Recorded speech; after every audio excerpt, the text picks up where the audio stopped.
সাল পর্যন্ত আমরা সেভাবেই কার্যক্রমভাবেই প্রজাপতি চার থেকে শুরু করে ধর্তনী যেমন সব করেছি। কিন্তু 18 সালে আমরা এসে দেখলাম যে 14 দলের সরকার হয়ে গেল আওয়ামী লীগের সরকার। ফলে 14 দলের বাস্তবতা আওয়ামী লীগের যাচ্ছে কিনা সেই প্রশ্নটা চলে আসে, সেটা আমরা চলে গেছি। এখন আর এক পয়েন্ট হলে পরেই আমরা উচ্চ বৈষম্যের দেশে চলে যাব। এই অবস্থা সাম্প্রদায়িকতার প্রশ্নে আমরা কথা বলছি, হেফাজতের বিরুদ্ধে লড়াই করছে। দেখা যাচ্ছে হেফাজত তার নির্দেশ করছে। আমার শিক্ষার ক্ষেত্রে বলছি, আজকে প্রাইমারি স্কুল থেকে ছেলে মেয়ে মাদ্রাসায় চলে আসছে। সমাজটা যাত্রাগান থেকে শুরু করে বাউল গান থেকে শুরু করে লালন গীতি পর্যন্ত আজকে গ্রেফতার হয়ে যাচ্ছে।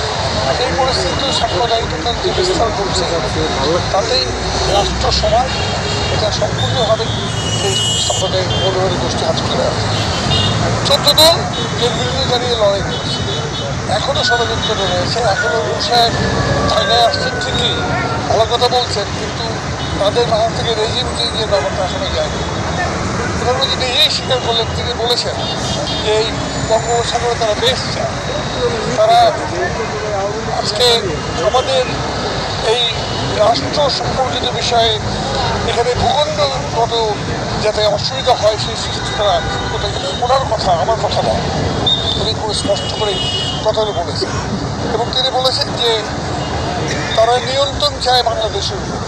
আমরা সেদিকে রাজি। আমরা বলি সেই ক্ষেত্রে আমরা তো প্রতিবাদের এই ব্যাপারে আমার আইডিয়া আছে, কিন্তু 14 দলকে যদি দলগতভাবে স্পেস না দেওয়া হয়, যেটা আপনি বলছেন যে আপনার সংগঠন শক্তিশালী করেন, আপনারা সরকারে আছেন, বাইরের লোক মনে করে আমরা সরকারে আছি, ফলে আমাদের কথা তো সেটা গ্রহণযোগ্য হয় না।